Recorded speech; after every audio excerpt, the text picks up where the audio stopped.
Thank you very much, ladies and gentlemen. It's my pleasure to be addressing this August gathering on a subject that's quite close to my heart. And for the next 45 minutes or so, I will be requesting your attention to a presentation which has this following agenda. I hope this works. Okay. So this, so I will be starting with the abstract of my talk, and then I will be talking about the project management definition and the 3 Ps overarched by it. This would be followed by a narration on important principles and tools of Lean and Six Sigma methodologies. Consequently, we'll try to see how some aspects of Lean and Six Sigma concepts can also be gainfully employed with the project methodology or project management methodology that we are all well aware of. The ideas presented in this talk will be summarized as takeaway thoughts, followed by a conclusion. And of course, before your lunch, you have some good questions here for discussion. To start with, that definitely there is a curiosity as to what is the abstract for my talk. So what I did is that I actually created the verbatim slide here in terms of the submission to the Pmi Ctt chapters.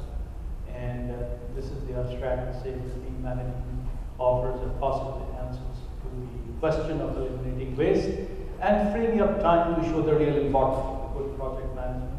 So due to its characteristics, a Lean project management quickly provides results using commensurately smaller amounts of efforts. And of course, the customers have shown a great interest in this emerging methodology. So we will explore the principles of Lean and Six Sigma and see how some of these principles can be applied in projects for gaining process improvements. So let us begin first by actually seeing, of course, we all know that most of us are PMPs here, I believe. So what is the definition from the PMBOK perspective of project management itself? So it may be noted that apart from the project management being defined as an application of knowledge, skills, and tools and techniques to execute projects effectively, it can also be deemed as an instrument of strategic competency for organizations, enabling them to link project results with business goals. So having reviewed the project management definition, let us move on and see the well-known 3 Ps that I had mentioned earlier that are overarched by the project management itself. So for successful results, the project management embraces 3 major elements, and they're treated as 3 Ps, and I call them like people, processes, and projects themselves. As far as the people are concerned, people need to be motivated and focused.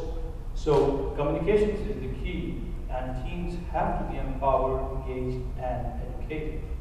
As far as the processes go, processes need to be aligned and connected. And the projects, of course, the projects are to be considered as open systems. Their inputs are gained from organizations and beyond, and the outputs should provide capabilities back to the organization. Project delivery can be done through either the traditional or agile approach, and the traditional project management, which is also called TPM, is based on the phased or the waterfall way of doing projects through frameworks highlighted in the book 4 as we are all well aware of. While the agile project management is more adaptive, less artifact-centric, more lightweight, and is the incremental delivery-based way of doing projects. The examples of agile project management methodology include extreme programming, Scrum, feature-driven development, Lean software development, etc. And understandably, these topics form the main part of Pmi Ctt, the credential program that my friend just mentioned about. It is obvious that irrespective of the type of methodology adopted for managing projects, it is imperative that the coordination amongst these 3 Ps should be orchestrated so that the project management comes out as an exercise that creates a very integrative undertaking and impact.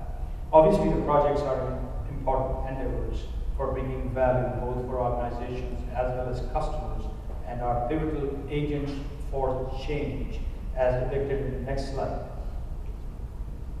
Here I can see that the organization searches the outside world to determine customer need gaps as at point 1 in the slide that fits to the organization's strategy.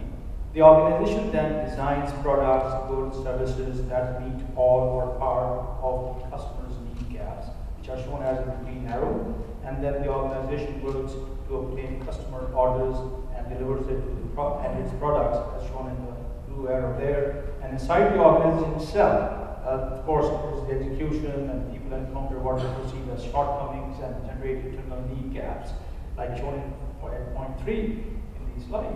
And these gaps may be given to the IT or other groups as needs or in forms of partly conceived solutions, such as we need a CRM system or etc.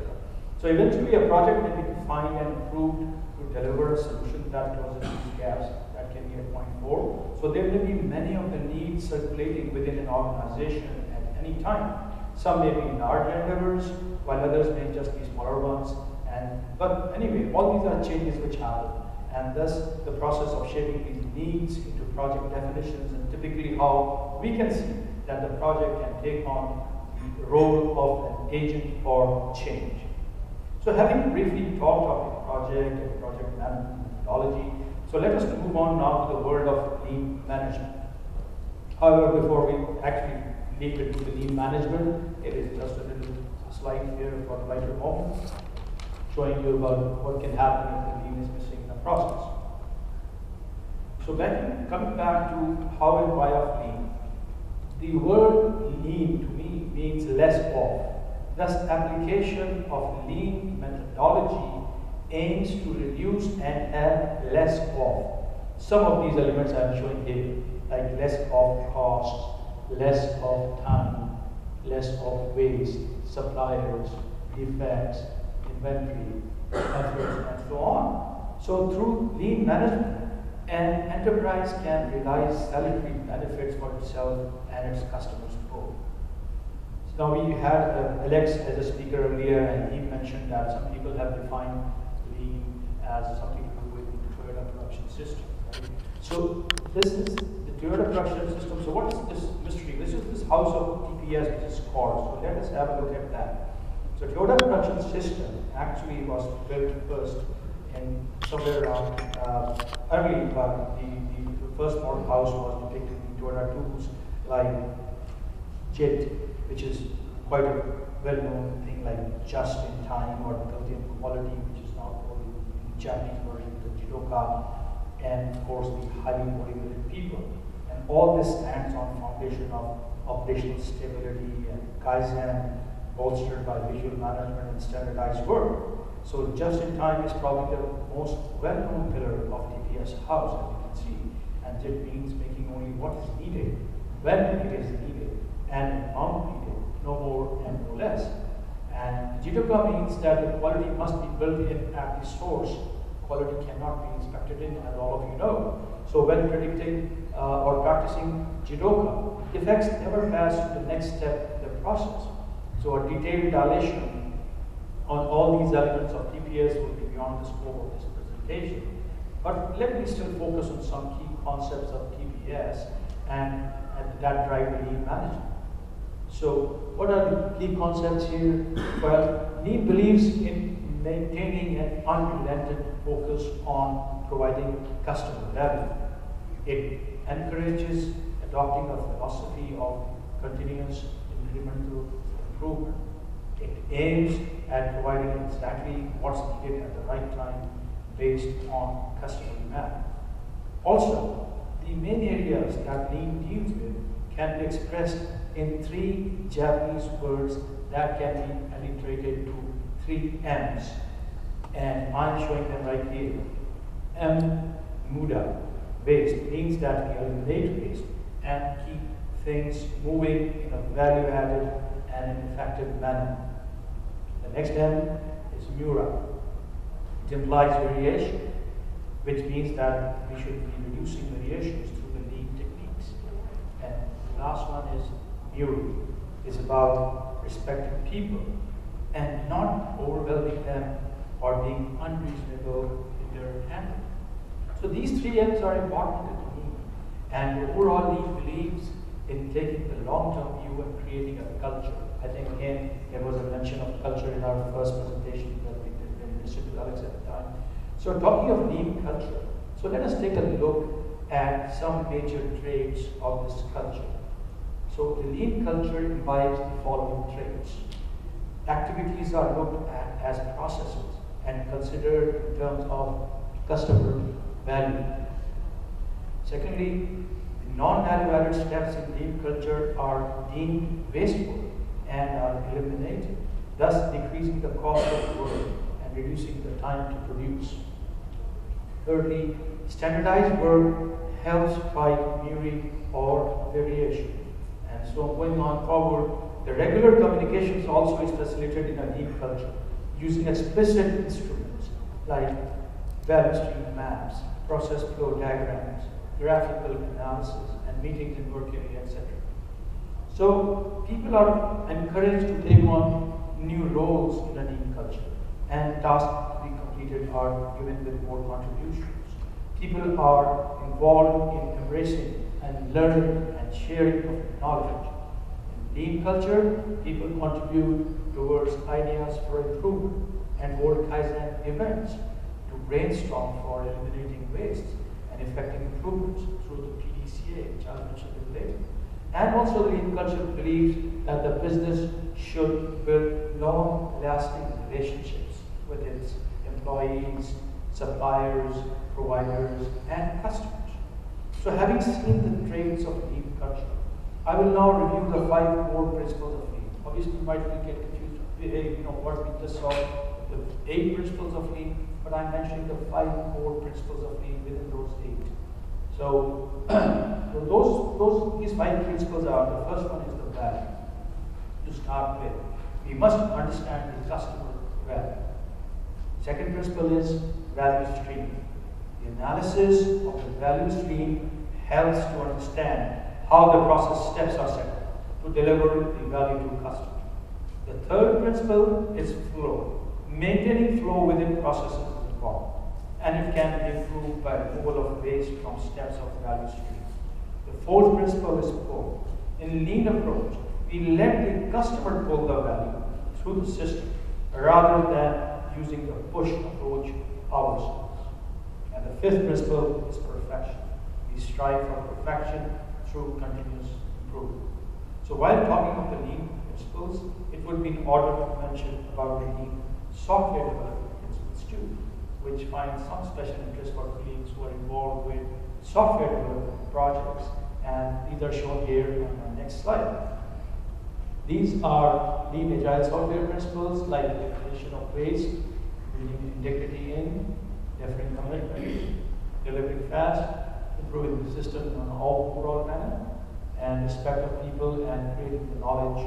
So it is obvious that Lean software development is based on the principles and practices of Lean manufacturing and Lean IT. And it is interesting to see that a pro-Lean subculture is emerging within the Agile community too. So having gained the perspective of the 5 core principles, let's now review some of the Lean tools which may be applied to these respective principles. So starting with that, before that I just can show you another slide here, or like as I said, before we move on to the Lean tools with reference to these principles. The first and the second principle which we know are the customer value and the value stream. I think it's important that the customer value should be determined through the voice of the customer. And so one of the tools which is used for that is called quality functional deployment. How many of you here have actually heard of quality functional deployment before? Just one hand? Oh, okay. So I'll have to talk about the quality functional deployment then. So quality functional deployment is like a quality house. It captures the voice of the customer and helps in translating the customer expectations to the functional requirements of the product design. That's the first step here. On that box there, coming down to the second one. Then once we've got that done, the production design characteristics are then we then can do the process design. Obviously, we need the processes to create that particular product. So we do that, and so we understand what are the requirements for the process. And then the final part is, of course, you cannot have an out-of-control process. So we will be able to then see what are the requirements for the process control. So it's like a cascaded effect, starting from the voice of the customer with reference to the expectations, and it will end up with the process and the process control to be able to meet those customer expectations. Make sense? So this is how this is the quality functional deployment in a simple way, and it helps us to understand the customers better in terms of their requirements. So when we're talking about the other tools, we can also think about the tool of relation trees. Relation trees and diagrams, have you heard of them? Okay. So relation trees and diagrams can be to establish relationships, because they could be relationships between the effects and the causes, they could be primary, or they could even be secondary relationships, or they could be even tertiary causes and effects. So it effectively helps us to be able to depict the complex situations in a better manner by using such tools like those. Then there is an affinity diagram. How many have you heard of the affinity diagram? Okay. So affinity diagramming comes after brainstorming. Like Alex said in the morning, there's a tool called brainstorming, and we had the ideas of what we can do best with $5, or how can we utilize the 3 minutes at the best time, or we can do that. So it is that once you get those ideas, you have to start to categorize them. We call it birds of feather flock together. So this is the same concept of affinity diagram. So you're starting out with brainstorm ideas. And then we have this process decision program charts. It's called PEPC. Has anybody any idea about PEPCs? One person here? Okay. Well, there are some of the things I'm saying here is because you might have to do a little bit of course on lean management here, or a little bit of Sigma. But my job here right now is just to give you some ideas of the tools that could possibly be used there, and then perhaps you could go back and do your reference reading later. But it's just to start the whole process of thinking on those things. So the process decision program charts can also be useful in helping the planning process and anticipating the countermeasures and failures. Now, we have covered the first and second part of principles of lean, which was the flow, which was the actually the value and the value stream. Now we go into the third principle, which is the flow. So the 5S analysis is a valuable tool in regards to the process flow. Now, when we talk about the process flow, the first S is for sort. As we know that the workplace organization is universal. We must sort all the office materials that are fundamental to delivery of quality and timely services. The next S is for set or straight. It is important that tools of services must be arranged in standardized locations for maintaining neatness and cleanliness. The third S is for systemize. Shine. And that means that we will be making sure that our tools, service tools, are maintained in a neat and clean manner. And the next S is for systemize, which is the work environment that must be kept orderly and clean as part of the regular routine. And the final S is for standardize. And this means that the processes must be instituted so that regular maintenance occurs in a standard manner. So the 5S mindset leads to the culture of personal consistency and towards the lean thinking. The 5S is not only for physical things though, but also can be applicable for organization of the information also. Now, another tool we are talking still about the third principle is also called a spaghetti diagram or spaghetti chart. Have you heard of the spaghetti chart? All right. The spaghetti technique is to get the physical layout of the work area and create a two-dimensional flow diagram that reflects the physical movement of people and material through the process. So these layouts are called spaghetti diagrams, and you can see that, for example, in this particular case where there was no lean applied, there's a lot of entanglement, a lot of things moving up and down in a very haphazard manner there. through, again, another depiction of after the lean has been implied or applied out there. You can see how the untangling has been done, and it's much more a smoother flow. The fourth principle of lean is called pull. And pull tools, one of them is called take one, make one. This is synonymous to continuous flow production with ideal as one piece of work in process, WIP. WIP is a parameter, WIP calls work in process. And ideally, one work should be in process. It aims to keep things moving effectively in a process without hurdles or impediments. Another tool for pull is Kanban. Anyone else heard of Kanban, Kanban, whatever you want to call that? Okay. So Kanban means signal card. There are two types of Kanban. There is this replenishment or production type which provides instructions to produce.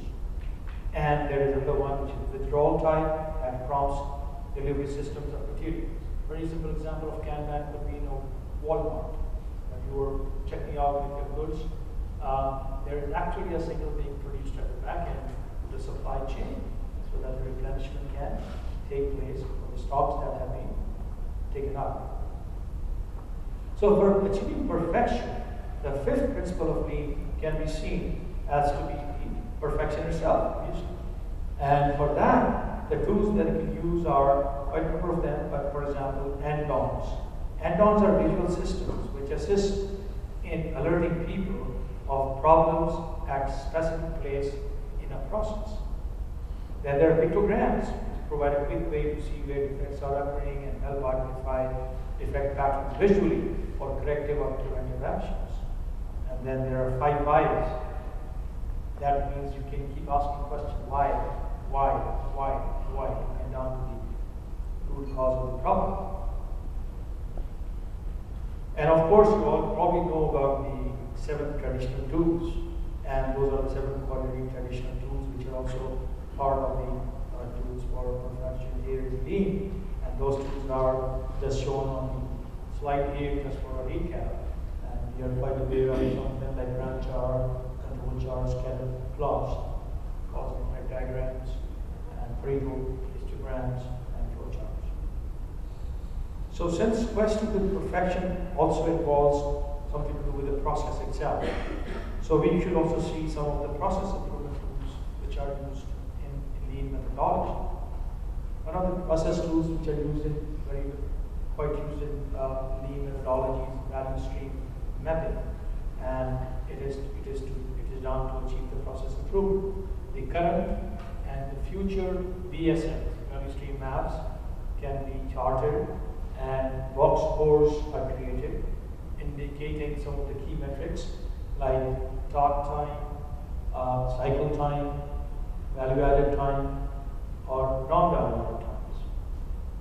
Now, as for the people who may not be very much aware of the takt time, it can simply be considered as a pace of work which is matched to the customer demand. Now, coming on to the